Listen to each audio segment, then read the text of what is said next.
Maybe your AI solutions, namely RAG, are confidently telling you lies and making up facts without you even knowing them. I'm talking about hallucination, which is a well-known challenge with large language models, and here in this video we're going to see how we can detect them and potentially diminish the risk of having that in our solutions. Then, let's go!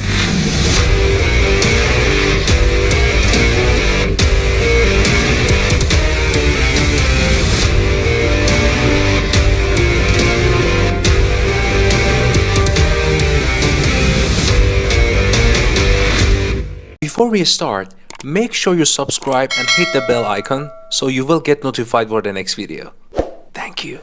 Let's get into hallucination detection. So in general, so far, again, to the best of what we're talking today and I got captured, it might change in future, but now we can mainly see two paths of detecting to the best of what we can about hallucination. So what is hallucination? As you might know, all these language models, there's a great chance that they might hallucinate. That means they're going to generate something that is not based on truth. Or let's say when you chat with your data through RAG or retrieval augmented generation, you might ask a question about your document and it might answer your question based on its own knowledge that it has trained, not based on your knowledge or your data, which sounds to be very promising when you see the answer, but it's based on non-fact based statement and it might cause certainly some issues.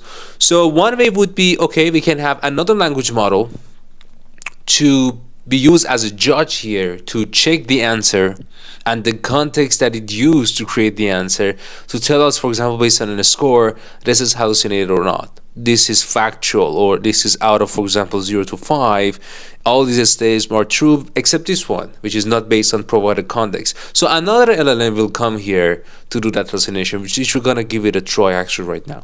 And the second way is that there might be some other machine learning models that are trained specifically for detecting hallucinations. There are some other providers, some open source solutions, which we're gonna check that out, that you can utilize their machine learning models to check if your answer is hallucinated or not, so you can use it for your evaluation purposes. So I have a quick Google Colab that I will walk through these two main path that you can utilize it for hallucination, but again, there is no bulletproof solution to say that if you try this or if you try that, 100% you will have a non-hallucinated answer. But these are here to do our best to mitigate the risk of hallucination. Okay, so let me switch all the way to my Google Colab. Let me minimize this. There you go. And let's start with the first approach, which is LLM as judge. Obviously, I want to use OpenAI for utilizing that as my LLM-based hallucination detection, but certainly you can use any other language model providers. It's not a must use OpenAI. Here's just an example. So I did pip install and I ran this before I record this video, so that's why I removed my API key, which you need for connecting to OpenAI. And here the model that I want to use is GPT-4o.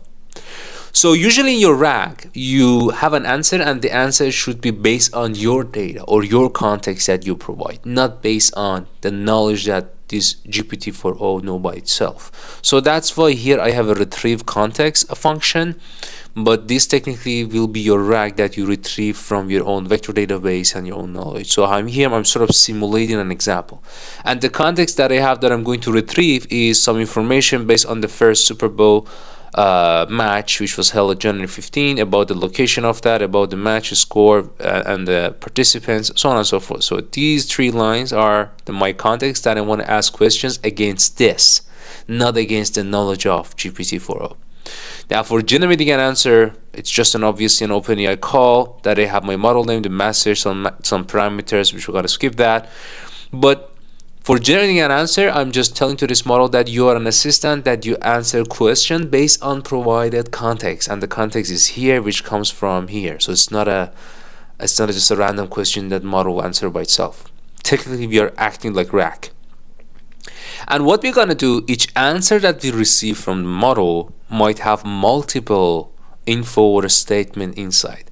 And in order to detect hallucination, we have to break down all the facts or potentially proven to be facts mentioned in the answer. So we have to go through one by one to all the claims inside the answer to check which one is hallucinated, which one is not. So that's why we have a function that break down the answer into multiple statements and this is the prompt that does it. So it says that break down the following answer into a list of simpler statements that ensure each one is fully understandable.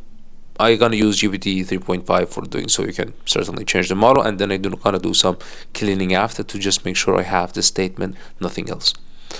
And here's the part that I'm gonna track if we have hallucination here or it's faithful, and it's based on fact. So here's technically that LLM as judge. So we're gonna ask from another model, here can be GPT-4o or any other model, any language model, to ask that we have a set of some statements which are coming from just one answer. We break that out, that answer, to multiple statements, and given that the following context, which the answers are coming from there, determine for me which one can be directly inferred from the context. That means tell me which statement in the answer is based on the context and which is not. That means hallucination. Just give me a yes or no, and then provide also the reason of your selection. And then all the way here in my main function, as you can see, I get the answer with the question, generate the statements, and then break down the statements, and then here I am calling that LLM as a judge function to check out if it's hallucination or not. If it's yes, that means it is not hallucinated, because we can get that from the context. If not, then that means it is hallucinated. Now, how do we calculate this faithfulness score? Which higher the better, right? So we're gonna calculate all the statements that our LLM as judge said that they are true, they are fact, divided by total statements. Obviously, if it's 1, that means all the statements were faithful. That means there's no hallucination, so perfect. So the higher this score is, that means we have less hallucination. So I just ran this, and I tried actually asking a question. Tell me about the first game in Los Angeles Memorial. The reason that I asked, if we can see in the context that we provide, it's talking about the first Super Bowl in Los Angeles Memorial. So I wanted to see how it's going to be answered and how true it is. So the answer is the first Super Bowl, based on the given context, known as Super Bowl 1, was held, blah, blah, blah, and the rest of the information. So LLM divided this answer to multiple statements. So what info is captured from here?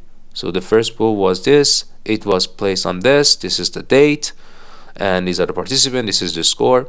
So now I have 6 statements coming from this answer. I can check one by one which one is hallucinated, which one is true.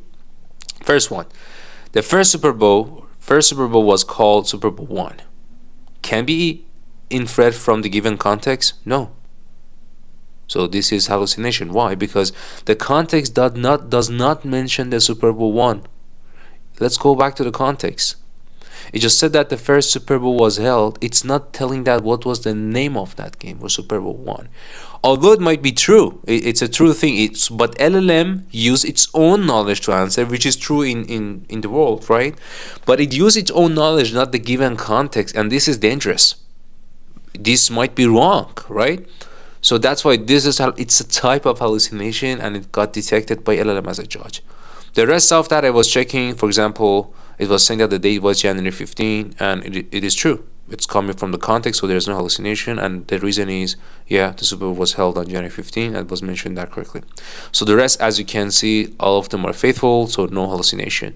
Based on the formula I showed you, faithfulness score is 0.83.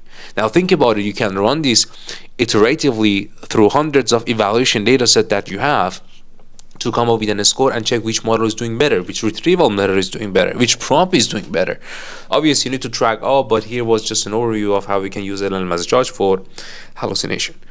The second approach we discussed, if I go back here, was about using another model which is trained specifically for detecting hallucination. There are some paid services, some providers that they have a specific APIs, you call it, to detect hallucination, but here I'm going to use an open source that I grabbed it from Hugging Face. So let me explain first what is the model that I'm using.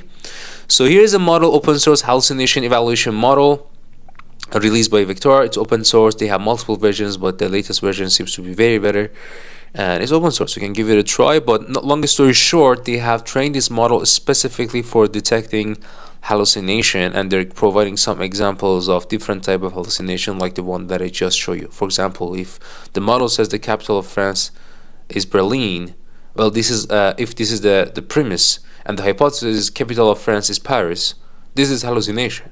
Although you might say that no, this is true, but LLM answered that from his own knowledge, not from the given context. The same thing actually happened with the other test that I just showed you. So for using this model, you just need to simply install some packages, transformers from Hugging Face, and then here I'm just simply downloading the model, which was pretty light and didn't, I think, just took a couple of seconds, that's all. Then going all the way down, here I have a couple of functions. First of all, for any generated answer, I want to divide it to multiple clean statements. That's why I'm using NLTK. And here's the main function that does the prediction. This is just loading the model that we got from Hugging Face, and it received pairs. Pairs is actually the statement of your answer with the given context. So your answer and the context, answer, context. That's how this model can detect hallucination. For example, here's the given context. This is something you retrieve from your RAG. It's about the person and a student is pursuing a degree, enrolled several courses, and then here let's say we have these answers that we're gonna see if they're hallucination or not. So with running this, again, you will get the pairs of statement and the context. The first one, which says John is majoring in biology, is hallucination because it's not. It's actually in computer science. Then the second one is he's taking a course on artificial intelligence. This is hallucination. I didn't see actually any course in hallucination. It says data structure, algorithms, and database management. And John is a dedicated student. It's faithful because it says that it's spending significant time on starting and completing assignments. And the last one, John has a part-time job. This is also hallucination. I didn't see anything about his part-time job. And how I did this, I used an open source model for detecting hallucinations, so I didn't use any other secondary LLM here to detect this. So here was another approach. Again, this is just an open source example model. You can have even non-open source models from other providers, or there might be potentially more other open source solutions just for hallucinations. I'm not necessarily recommending one model here, but I just wanted to give you an idea of different approaches of detecting hallucination, not only on the evaluation stage, but even when you go to production, you can always check hallucination before you throw the final answer in your chatbot or any general application to the end user. And these are so far some main approaches that has been showcased in community. But as we go further and hallucination is still a challenge, we might have even more creative solutions, which I'll definitely talk about that. Let me know what you think about this in the comment section, and if you like the video, I would be very thankful if you click on like icon, and I hope you enjoyed this video. That's all. Are you worried? Worrying is worshipping the problem. Doing is worshipping the solution. So dream big, my friends, believe in yourself and take action. Till next video, take care.